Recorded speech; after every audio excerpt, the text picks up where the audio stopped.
This is section 5.2, part 1. And section 5.1, we learned about new derivatives concerning the natural log of x. So 5.2 is the opposite. We're going to talk about the antiderivatives for 1 over x, which is going to be natural log of x.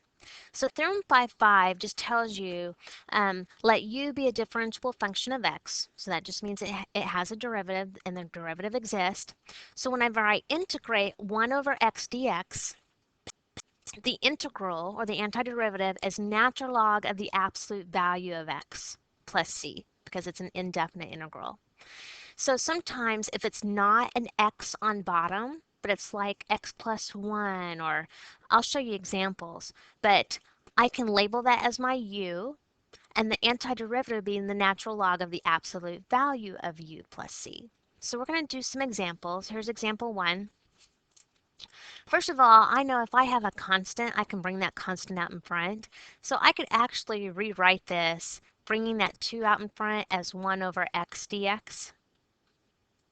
And now I'm supposed to integrate, and that's one of our basic integrals.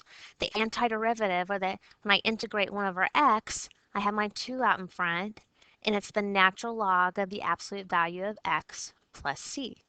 And that's my answer.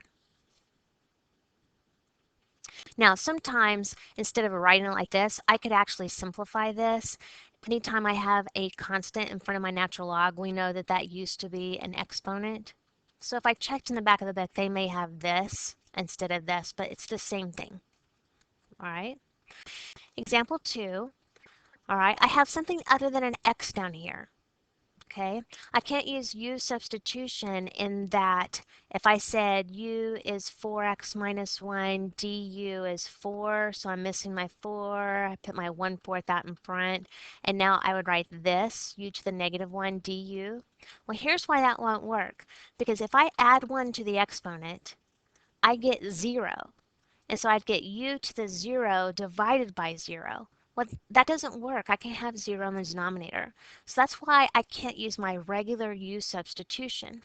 So if you go through the steps and you get 0 as your new exponent and you're trying to divide by 0, that should be a big clue that this is a natural log problem.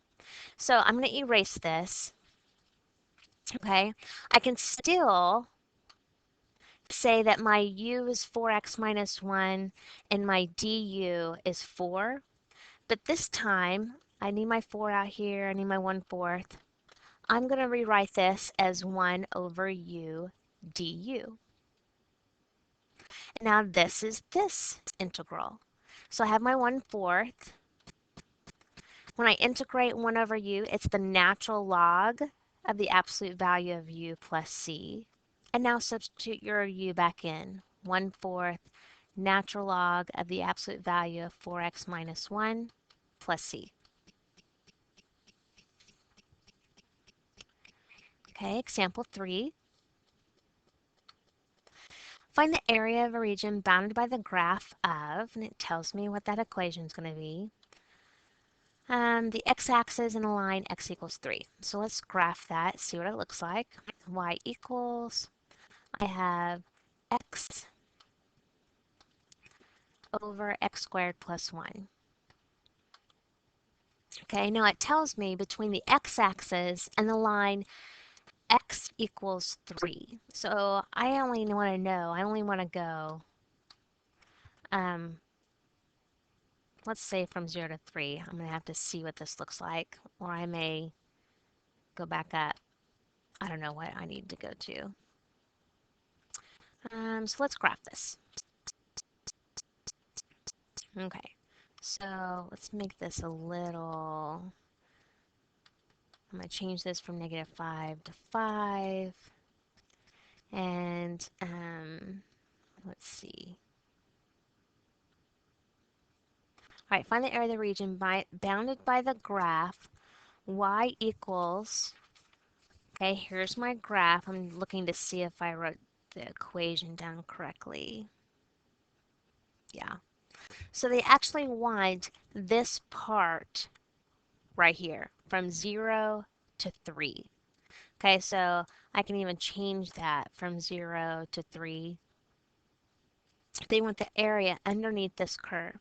So to write that, I'm going to say, okay, I'm integrating from 0 to 3 of x over x squared plus 1 dx. All right, so let's say u is my x squared plus 1. That means my derivative of u is 2x. I have my x, I'm just missing my 2, so I can put my 2 as long as I put my 1/2 out in front. So now I have 1/2. This is my du, so this is my u, so it's 1 over u du. And again, anytime I have u and that u's to the first power, I can't bring that u up to the top and integrate normally because I would get 0 in the denominator. So that's how you know it's going to be a natural log problem. Anytime your u is on the bottom, I can't bring it up to the top and say it's u to the -1 because that's going to be a problem. So now I'm going to integrate. And let's find our new upper and lower limits. So when I plug in 3, I get 3 squared plus 1. So now that my new upper limit is going to be 10. When I plug 0 in, I get my new lower limit as 1. So I have 1/2. When I integrate 1 over u, I get the natural log of the absolute value of u. And then I'm plugging 1 and 10 in. So I have 1/2 the natural log of 10. And I don't need absolute value bars around that 10 because it's positive anyway. Minus 1/2 the natural log of 1. Well, you may have forgotten this, but I could put this in my calculator just like it is. Or the natural log of 1 is 0. So this actually goes away. So now I end up with just 1/2 the natural log of 10. So you can either leave that as your answer, or you can put that in your calculator, and you're going to get something like 1.151.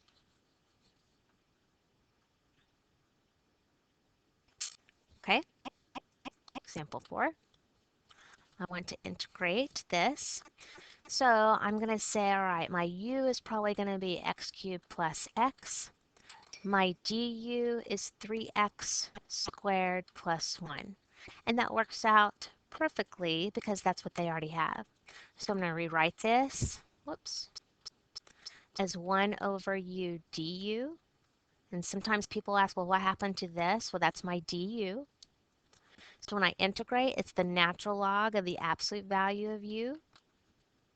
This is an indefinite integral, that's why I have my plus c. Substitute my u back in, and that's my answer.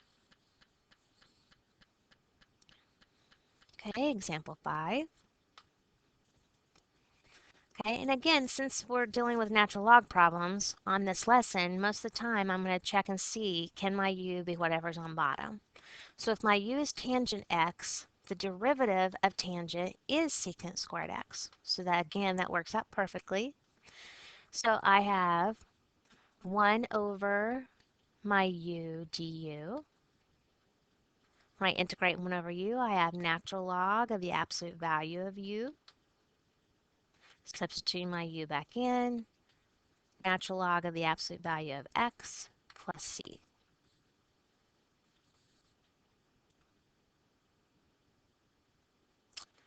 Okay, example 6. If I said u is x squared plus 2x, du is 2x plus 2. Now that's not exactly what I have on top, but I could make this look like that by factoring out a 2. So now when I factor out that 2, I have exactly what they have here, except I have this extra 2. So I can put that 2 there, but I need a 1/2 out in front. So now my new problem is 1/2 the integral of 1 over u du. So I have 1/2 times the natural log of the absolute value of u plus c. Substituting my u back in, 1/2 natural log of x squared plus 2x plus c. And that's my answer. Example 7. If u is my 3x plus 2, that means my derivative is 3. I'm missing my 3, but I can put my 3 as long as I put my 1/3 out in front. So 1/3, 1 over u du. So 1/3 times the natural log of the absolute value of u. Substitute your u back in. 1/3 natural log of 3x plus 2 plus c. So I just did a lot of the basic ones so you can get used to it. Example 8, u is 2x squared plus 3. My du would be 4x. It matches up perfectly. So my new integral is 1 over u du. So when I integrate, natural log of the absolute value of u plus c. So the natural log of the absolute value of 2x squared plus 3 plus c. Okay, example 9. Okay, if u is x cubed plus 4, then du is 3x squared, and it matches up perfectly. So here's the deal. I have 1 over u, right? Here's my u, but this time it's to the 4th du. So I threw this in here because people get so used to saying this is a natural log problem, but this one isn't, because my u is not to the first power. So if your u is not to the first power, then this is a regular integration problem. I need to move my u back up to the top. So now it's u to the negative 4. And now I add 1 to my exponent, divide by my new exponent. So this is not a natural log problem. And I threw it in there just because you get so used to saying it is, that when it's not to the first power, then it's a regular integration problem. So I don't like negative exponents, so I'm going to put this u on bottom. So I have negative 1/3 u to the 3rd plus c, and then substitute your u back in. X to the 3rd plus 4 to the 3rd plus c, and then that is my final answer. Okay, on example 10, this is a weird one. I can't let u be x minus 3 because when I take the derivative, I don't get this. I can't let u be my top because when I take the derivative, I don't get anything like this. I get an x squared, and I don't have an x squared down here. So when this happens, that means that, isn't this just a division problem? So in example 10, we're actually going to divide this. And there's 2 ways you can divide this fraction. You can use long division that you learned in Algebra 2, or you could use synthetic division that you learned in Algebra 2. Synthetic division, you always use the opposite of this number. So 3 goes in my box, and then I list only the coefficients. So the coefficient for my x cubed is 1. The coefficient for my x squared is negative 3, and I'm missing my coefficient for my x term, so that's 0, and then my coefficient or my constant is 5. So it's been a while since you've had to use synthetic division, but I bring down my first number, and now I'm going to say 1 times 3 is 3, add them up and I get 0. 0 times 3 is 0, add it up and I get 5. 5 times 3 is 15, add it up.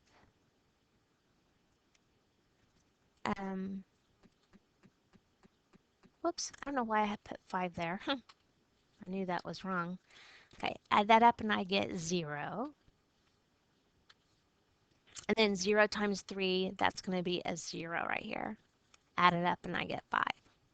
Now my answer to this, if my original problem started off as x to the 3rd, then this is 1x squared. So I have 1x squared plus 0x plus 0 with the remainder of 5, and my remainder always goes over what I divided by. So here's my new problem. My new problem is 1x squared plus 5 over x minus 3 dx. That's my new problem. So now I'm going to integrate this. X squared would just be x cubed over 3 plus, and can I write this as this?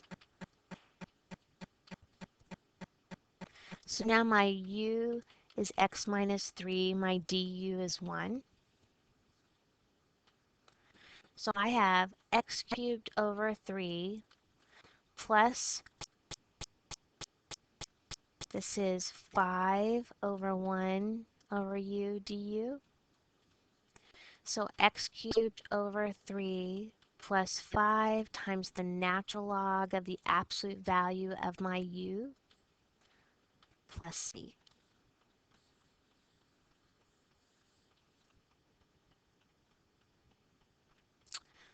Okay, the last two problems. These are very common natural log integration problems that you will see a lot. So it's very helpful if you just recognize these as soon as you see them. In my first one, I have to let my u either be natural log of x or x. But look, if I let u be natural log of x, what's the derivative of the natural log of x? It's 1 over x. Do I have 1 over x in my problem? I do. So here's my new integration problem. It's 1 over u du, because here's my du, here's my u. So when I integrate that, that's the natural log of the absolute value of u. So substituting my u back in, natural log of the natural log of x plus c. It just looks weird, but you'll see that problem a lot. And this one, okay, instead of letting my u be x, let's let our u be natural log of x. Because what's the derivative of natural log of x? Well, it's 1 over x. And I have that. So this can be rewritten as u squared du. When I integrate that, I get u cubed over 3 plus c. Now substitute your u back in. Natural log of x to the third over 3 plus c. Okay, then I'll tell you what problems you're going to do in class.